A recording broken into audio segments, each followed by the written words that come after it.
அதே வீடியோவின் proof read செய்யப்பட்டு நிறுத்தர்கள் இடப்பட்ட முழு பதிவு இங்கே. என்னோட பேரு கீதா. இன்னைக்கு என்னோட கணவர் ரவி பத்தியும் என்னோட வாழ்க்கையில நடந்த ஒரு விசித்திரமான சம்பவத்தை பத்தியும் தான் நான் உங்களுக்கு சொல்ல போறேன். ரவி என்னை விட சற்று வயது மூத்தவர்தான். இது 5 வருஷத்துக்கு முன்னாடி நடந்துச்சு. நாங்க ஒரு வாடகை வீட்டுல வாழ்ந்துகிட்டு இருந்தோம். எங்களுக்கு குழந்தை இல்லை. ரவி இரவும் பகலுமா வேலை செய்வாரு. அவர் ஆட்டோ ஓட்டி நிறைய பணமும் சம்பாதிச்சுட்டு வந்தாரு. சில நாட்கள் போனதுக்கு அப்புறமா ரவி கொஞ்சம் வித்தியாசமா நடந்துக்க ஆரம்பிச்சாரு. அவர் வீட்டு விஷயங்களை அதிகமா கவனம் செலுத்துறதே இல்லை. சரியான நேரத்துக்கு வரதில்லை. வீட்டுக்கு தேவையான பொருட்கள கூட அவர் ஆர்வம் காட்டவே இல்லை. வீட்டுக்கு அவசரமா வந்து வேக வேகமா கிளம்பி போயிருவாரு. அவர்கிட்ட இந்த வித்தியாசமான நடத்தை என்னோட மனசுல சந்தேகத்தை ஏற்படுத்துச்சு.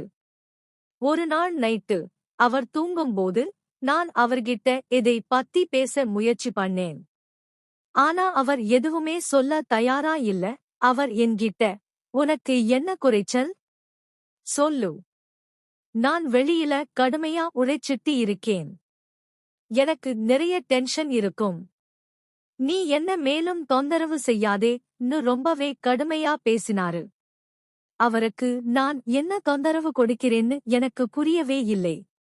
நான் அன்போட, உங்களுக்கு என்ன கவலை, என்கிட்ட சொல்லுங்கன்னு கேட்டேன். உடனே அவரு, எனக்கு எந்த டென்ஷனும் இல்ல, நீ தூங்குன்னு சொல்லிட்டு படுத்துட்டாரு. நான் தூக்கத்துல இருந்தப்போ அவர் பின்னால வந்து என்னை கட்டி அணைச்சாரு. நானும் உடனடியா அவரை அணைச்சிக்கிட்டு பக்கத்துல உட்கார்ந்தேன். நானும் உடனே அவரை அணைச்சிக்கிட்டு அவரோட பக்கத்துல போய் படுத்துக்கிட்டேன். மீண்டும் நைட்டு முழுக்க நாங்க 2 பேரும் ஒன்றாவே சுகத்தை அனுபவிச்சோம். பல நாட்களுக்கு அப்புறமா ரவி என் கூட படுத்திருந்தாரு. பல நாட்களா அவர் தீர்க்காத எல்லா விஷயத்தையுமே அன்னைக்கு ஒரு நாள் தீர்த்து வச்சாரு. என்னோட உடல் முழுக்க வலிச்சு. காலையில நான் சீக்கிரமா எழும்பல. அவர் சீக்கிரமா எழும்பி வேலைக்கு கிளம்பிட்டாரு. இப்ப எனக்கு அவர் மேல இருந்த சந்தேகம் போயிடுச்சு. அவர் வேலை டென்ஷனாலதான் கவலையில இருந்திருப்பாருன்னு நான் நம்பினேன். நான் திரும்பவும் இயல்பு நிலைக்கு திரும்பி வீட்டு வேலைகளை கவனிக்க ஆரம்பிச்சேன். ரவிக்கு திரும்பவும் டென்ஷன் கொடுக்க கூடாதுன்னு என்னோட மனசுல நான் முடிவு பண்ணினேன். வீட்டுக்கு தேவையான எல்லா பொருட்களையும் நானே வாங்கிக்கிட்டேன். ஒரு நாள் ரவி என்கிட்ட, நான் இன்னைக்கு நைட் வரமாட்டேன். என்னோட நண்பர்கள் கூட வெளியூர் போக போறேன்னு சொன்னாரு. நானும், சரி, ஆனா நான் தனியா இருக்கேன். உங்களுக்கு கவலை இல்லையான்னு கேட்டேன். உடனே அவரும், பயப்படாதே, ஏதாவது பயமா இருந்தா எனக்கு போன் பண்ணு. நான் காலையில சீக்கிரமா வந்துருவேன்னு சொல்லிட்டு கிளம்பி போயிட்டாரு. அதுக்கு அப்புறமா அவர் எனக்கு போன் பண்ணவே இல்லை. அந்த நைட் நான் வீட்ல தனியா இருந்தேன். தூங்கும்போது ரொம்பவே பயமா இருந்துச்சு. அதனால பக்கத்து வீட்ல இருந்த சுமதியை கூப்பிட்டேன். என்னோட கணவர் இன்னைக்கு வீட்டுக்கு வரல. எனக்கு ரொம்பவே பயமா இருக்கு. நீ வந்து என் கூட படுத்துக்குவியான்னு கேட்டேன். அதுக்கு சுமதி, என்னோட கணவர் மிகவுமே குடிச்சிட்டு வந்திருக்காரு. அவரை கவனிக்க என்னால முடியல. அதனால நான் வர முடியாது. ஆனா ஒரு வேலை செய், சூர்யாவை அனுப்புறேன்னு சொன்னாள். அவளோட மகன்தான் சூர்யா. அவனுக்கு வயசு 17. அவன் அப்போ வெறும் 11ஆம் வகுப்புதான் படிச்சிட்டு இருந்தான். அவனும் தன்னோட புத்தகங்களோட வந்தான். ஆண்டி, நீங்க தூங்குங்க, நான் படிச்சுட்டு இருக்கேன்னு சொல்லிட்டு படிக்க ஆரம்பிச்சான். நான், உனக்கு தூக்கம் வந்தா நீயும் தூங்கு. நாள் முழுக்க வேலை செஞ்சதுனால எனக்கும் சோர்வா இருக்குன்னு சொல்லிட்டு அப்படியே படுத்துட்டேன். நான் தூக்கத்துல இருந்தப்போ யாரோ என் மேல கை வைக்கிற மாதிரி ஒரு உணர்வு ஏற்பட்டுச்சு. நான் அரைகுறை தூக்கத்துல இருந்தேன். என்னோட கண்கள் மூடப்பட்டிருந்துச்சு. ஆனா என்னோட மனசு முழுவதும் அமைதியா இல்லை.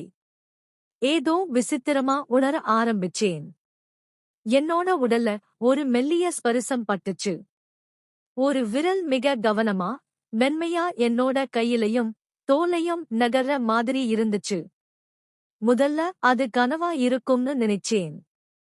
ஆனா அந்த ஸ்பரிசம் தெளிவா உணரப்பட்டப்போ என்னோட மனம் விழித்து கொண்டது. நான் மெதுவா என்னோட கண்களை திறந்தேன். ரூம் இருட்டா இருந்துச்சு. வெளியில இருந்த என்னோட முகத்தில இல்ல. அவன் என்னோட கன்னத்திலையும் கூந்தலையும் கை வச்சு தடவிக்கிட்டு இருந்தான். அந்த கணம் என்னோட உடம்புல ஒரு சிலிப்பு ஏற்பட்டுச்சு. என்னோட மனசுல ஒரு அதிர்ச்சியும் ஏற்பட்டுச்சு. நான் திடீர்னு ஹொம் என்று ஒரு இருமலை போல சத்தம் எழுப்பினேன். அதை கேட்டு சூர்யா அதிர்ச்சியாக்கிட்டான். அவன் தன்னோட கையை பின்னால இழுத்துக்கிட்டு திகை போட்டு பின்னால நகர்ந்தான். அவனோட முகத்துல பயம் தெளிவா தெரிஞ்சுச்சு. நான் கோபத்தோட, என்ன செஞ்சுட்டு இருக்கா நீ அப்படின்னு கேட்டேன்.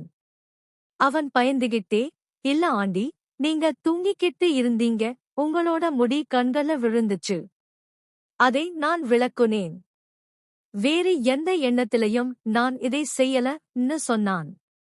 நான் அவனை வச்சக்கண் வாங்காம பார்த்துக்கிட்டே இருந்தேன். என்னோட மனசு ஒரு குழப்பத்தில இருந்துச்சு. அவன் வெறும் பையன். ஆனா அந்த ஸ்பரிசத்துல ஏதோ ஒரு வித்தியாசம் இருந்துச்சு. நான் எதுவும் பேசாம எழும்பி உட்கார்ந்தேன். அவன் அமைதியா புத்தகங்களோட ஓரமா போயிட்டான். நான் தண்ணீர் குடிச்சிட்டு திரும்பவும் படுத்தேன். என்னோட மனசுல ஒரு பதட்டம் ஏற்பட்டுச்சு. நான் கண்களை திறந்து பார்த்தப்போ சூர்யா படிச்சிட்டு இருந்தான். அது ஒரு கனவுன்னு நினைச்சு நான் திரும்பவும் தூங்கினேன். அதுக்கப்புறம் எனக்கு ஒரு கனவு வந்துச்சு. அந்த கனவுல சூர்யா தன்னோட புத்தகங்களை ஒதுக்கி வச்சுட்டு என்னோட பக்கத்துல வந்தான். என்னோட உடல் மேல கை வைக்க ஆரம்பிச்சான். அவன் மெதுவா என்னோட சட்டையை திறக்க ஆரம்பிச்சான்.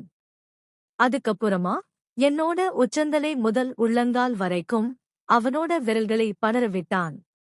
நான் மெதுவா அவனோட கையை பிடிச்சப்போ அவன் மறுக்கையால என்னோட கையை தட்டிவாச்சு இட்டு என்னோட கால்களை விளக்கி பலமா அந்த இடத்தை அமுக்க தொடங்கினான். நான் பெரியவளா இருந்தும் 17 வயசு சூர்யா என்ன ஒரு சொர்க்கத்தை உணர வச்சான். அவன் என்ன படுக்கையில புரட்டி எடுத்து முடிச்சான். அதுக்கப்புறமா அவன் எழும்பி அவனோட இடத்துல தூங்க போயிட்டான். இதை பார்த்ததுக்கு அப்புறம் நான் தூக்கத்தில இருந்து எழும்பி உட்கார்ந்து பார்த்தேன். அப்போ சூர்யா நல்லா தூங்கிட்டு இருந்தான். திரும்பவும் எனக்கு இது ஒரு கனவு போலதான் தோணுச்சு. ஆனா இந்த முறை என்னோட உடல் வலிச்சது.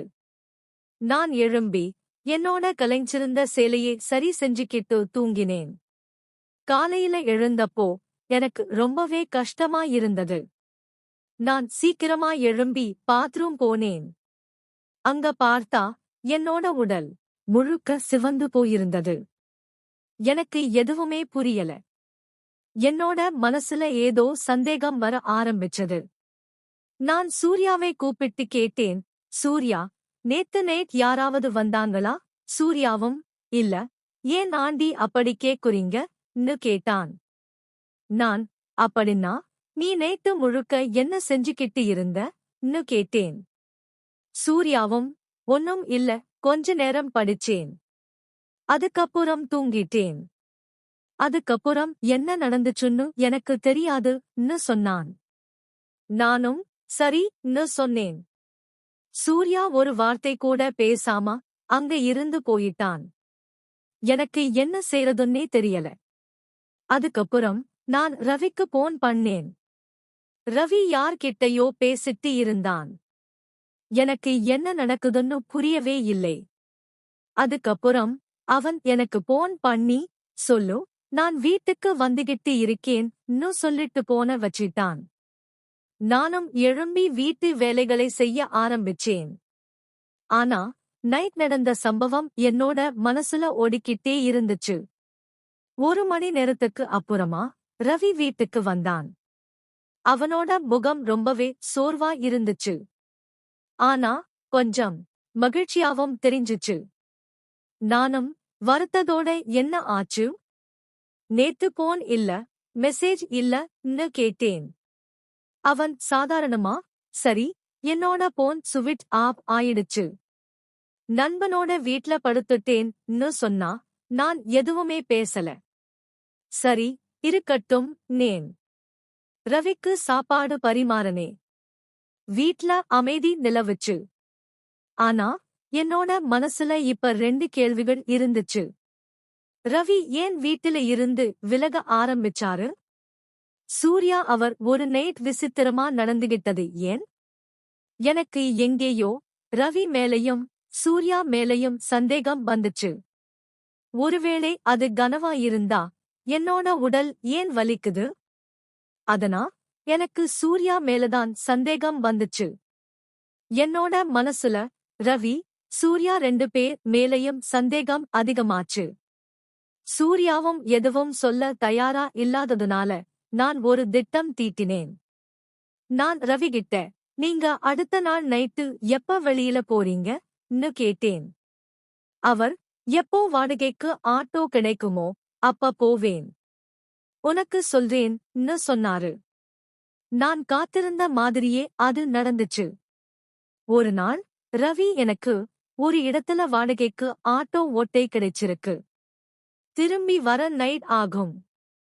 நீ சாப்பிட்டுட்டு தூங்குன்னு சொல்லிட்டு புறப்பட்டாரு. எனக்கு இதுவே தேவைப்பட்டுச்சு.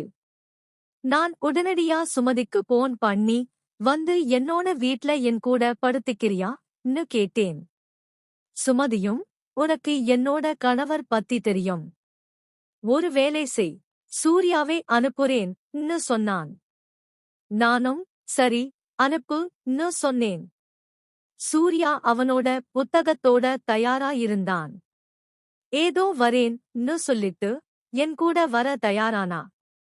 எங்க வீட்டுகளுக்கு இடையே அதிக தூரம் இல்லை. ஒரு வீட்டை தாண்டிதான் போகணும். நாங்க நடந்து போனோம். நான் முன்னாடி நடந்துகிட்டே இருந்தேன். என்னோட பின்னாடி அவன் வந்தான். நான் திரும்பி பார்த்தப்ப எல்லாமே. அவன் என் மேல ஒரு கூர்ந்த பார்வையை வச்சிருந்தான். ஒருவேளை என்னோட உயரமான, ஒல்லியான உடல்வாகு, சிவந்த நிறம், மென்மையான முகம், என்னோட நடையில் இருந்த ஒருவிதமான தன்னம்பிக்கை காரணமா, யாரா இருந்தாலும் ஒரு நிமிஷம் பார்க்கதான் தோணும். கொஞ்ச நேரத்துல நாங்க வீட்டுக்கு வந்து சேர்ந்தோம். நேரம் அதிகமாக கேட்டதுனால, சூர்யா, நீ தூங்குங்க, நான் படிக்கிறேன்னு சொன்னான். நானும், சரி. உனக்கு தண்ணி ஏதாவது வேணும்னா கேளட்டேன் நேன். சூர்யாவும், வேணாம். நான் சாப்பிட்டுட்டு வந்துட்டேன்னு சொன்னான். நான் எழும்பினேன். நான் இப்போ வந்துறேன்னு சொல்லி பாத்ரூமுக்கு போனேன். திரும்பி வந்தப்போ யாரும் நினைக்காத என்னோட மொபைல வீடியோ ரெக்கார்டிங் ஆன் பண்ணி அதை டிவி மேல வச்சிட்டு வந்தேன். இது சூர்யாவுக்கு தெரியாது. நான் என்னோட படுக்கையில படுத்துட்டேன். நான் தூங்குற மாதிரி நடிச்சேன். ஆனா நான் விழிச்சுக்கிட்டே இருந்தேன். சூர்யா நினைச்ச மாதிரியே நடந்துச்சு. சூர்யா மெதுவாயிலும் என்னோட பக்கத்துல வந்து என்னோட ஜாக்கெட் மேல கை வச்சான். அவனோட கையில ஸ்பரிசம் பட்டதும் என்னோட மூச்சு கொஞ்சம் தடுமாறுச்சு. அடுத்த சில வினாடிகள அவன் என்ன தன்னோட பக்கமா இழுத்தான். என் உதடுகள்ல அவனோட ஆவலோட நாண ஸ்பரிசம் பட்டுச்சு. அவன் என்னோட கால்களை மெதுவா செய்யல. சற்று விலகிச்சு. எனக்கு எல்லாம் புரிஞ்சது. ஆனா நான் எதுவும் பேசல. அப்பா, நான் மெதுவா என்னோட கண்களை திறந்தேன். சூர்யா என்ன பார்த்தான். அவனுக்கு என்ன செய்றதுன்னே தெரியல. கையில ஸ்பரிசம் நின்னாலும் அவன் எதுவுமே பேசல. நான் கண்களை திறந்தப்போ அரைகுறை ஆடைகளோட நின்றாலும் அவனால எதுவுமே பேச முடியல. நான் கண்களை திறந்து பார்த்தப்போ சூர்யா பயந்துகிட்டே என்னை பார்த்துக்கிட்டு இருந்தான். அவனுக்கு என்ன செய்றதுன்னு தெரியாம மெதுவா எழும்பி அவனோட உடைகளை சரிச்சு ஜிக்கிட்டு அமைதியா தன்னோட புத்தகங்களை எடுத்து படிக்க ஆரம்பிச்சான். நானும் மெதுவா சேலையை சரி செஞ்சுக்கிட்டு அவனோட பக்கத்துல போய் உட்கார்ந்தேன். நான் அவன்கிட்ட, நீ என்ன செஞ்சுட்டு இருக்கன்னு கேட்டேன். அவனும், ஒன்னும் இல்லைன்னு சொல்லிட்டு வீட்டில இருந்து வெளிய போக முயற்சி பண்ணான். நான் அவனை தடுத்தேன். நான் மெதுவா சூர்யாவோட காதுக்கு பக்கத்துல போய் கிசு கிசுக்க ஆரம்பிச்சேன். சூர்யா, உனக்கு என்ன வேணும்? எனக்கு தெளிவா சொல்லுன்னேன். என்னோட கையை அவனோட இடுப்புக்கு கீழ நகர்த்தி அவனை பிடிச்சிருக்கனேன். அவனும் கொஞ்சம் ஆட ஆரம்பிச்சான். ஆனா அவனோட கண்ணுல இருந்த ஆசை எனக்கு தெளிவா தெரிஞ்சுச்சு. நான் அவனோடத லேசா விளக்கினேன். அந்த ஸ்பரிசத்துல இருந்து அந்த நேரத்துல என்னோட உடல் பக்கத்துல வர அவனோட ஆவல் அதிகமா இருக்குன்னு எனக்கு புரிஞ்சது. அவனும் உடல்ல இருந்து அது தெரிஞ்சது. அவன் ரொம்பவே பயந்திருந்தான்.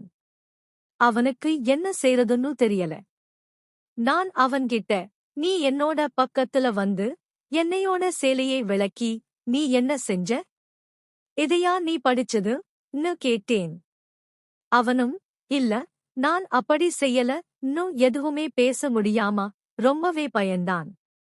நான் அவன்கிட்ட, சரி தூங்குன்னு சொல்லி அவனை தூங்க வச்சேன். காலையில எழுந்தப்போ சூர்யா எதுவும் சொல்லாம சீக்கிரமா எழும்பி வீட்டுக்கு போயிட்டான். நானும் எழும்பினேன். டிவி மேல வச்ச மொபைலை எடுத்தேன். மொபைல்ல எல்லாமே பதிவாகி இருந்தது. நான் கடைக்கு போனப்போ சூர்யாவோட அம்மா சுமதி என்னை பார்த்தா. நான் நடந்த விஷயத்தை அவகிட்ட சொல்லி வீடியோவையும் காட்டினேன். அதை பார்த்த சுமதி, வீட்டுக்கு போயிட்டு சூர்யாவை நல்லாவே அடிச்சிருக்கா. அதுக்கப்புறம் சூர்யா என்னோட பக்கத்துல தூங்க வந்தாலும் அவன் அப்படி எதுவுமே செய்யறது இல்லை. அவனுக்கு நல்ல பாடம் கிடைச்சுச்சு. அவன் பெரிய பையன் இல்லைங்கிறதுனால நான் அவனோட அம்மா கிட்ட மட்டும் சொன்னேன். இந்த விஷயத்தை ரவிகிட்ட சொல்லி இருந்தா பெரிய சண்டையே ஏற்பட்டிருக்கும். ஆனா நான் ரவிகிட்ட சொல்லல. ஏன்னா ரவி மேல எனக்கு சந்தேகம் இருந்துச்சு. ஒரு நாள் ரவி குளிச்சிட்டு இருந்தப்போ நான் அவரோட மொபைல் எடுத்தேன். மொபைல பார்த்தப்போ ஒரு பெண் கூட அவர் இருந்த புகைப்படங்கள் இருந்துச்சு. அவர் வெளியில சுத்திட்டு இருந்திருக்காரு. ஹோட்டல் புகைப்படங்களும் இருந்துச்சு. அதை பார்த்த நான் அதிர்ச்சியாகிட்டேன். நான் அவர்கிட்ட கேட்கலாம்னு இருந்தப்போ அவர் வெளிய வந்து, ஏன் மொபைல் எடுக்கிற? என்ன செய்ற? அதை இங்க குடுன்னு சொல்லிட்டு வேகமா மறைஞ்சுகிட்டு நின்னுட்டு இருந்தேன்.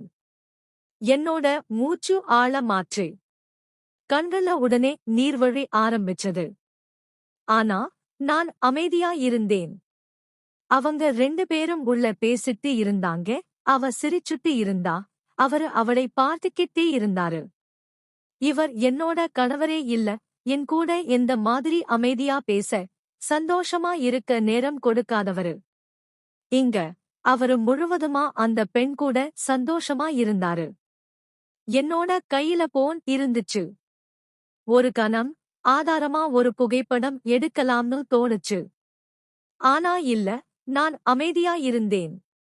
ஒரு மனைவியா என்னோட அகங்காரம் காயப்பட்டிருந்துச்சு. ஆனாலும் நான் அங்க சண்டை போட விரும்பல. நான் இன்னும் என்னோட காதலை மதிச்சேன். நான் வீட்டுக்கு திரும்புறேன். கண்கள்ல கண்ணீர், மனசுல வேதனை. அந்த நைட்டு அவர் வீட்டுக்கு வந்தப்போ எப்பவும் போல நடந்துகிட்டாரு. ரொம்ப டயர்டா இருக்கு. ஆபீஸ் வேலை அதிகம்னு சொல்லிட்டு படுக்கை அறைக்கு போனாரு. நான் அமைதியா மன்னமா இருந்தேன். எனக்கு கோபம் அதிகமாச்சு. என்னோட கணவர் எனக்கு துரோகம் செய்றாரு. அவர் நைட்டு பகலா வேலை செய்யல. ஒரு பொண்ணோட சுத்திக்கிட்டு இருந்தாரு. இதுக்கு அப்புற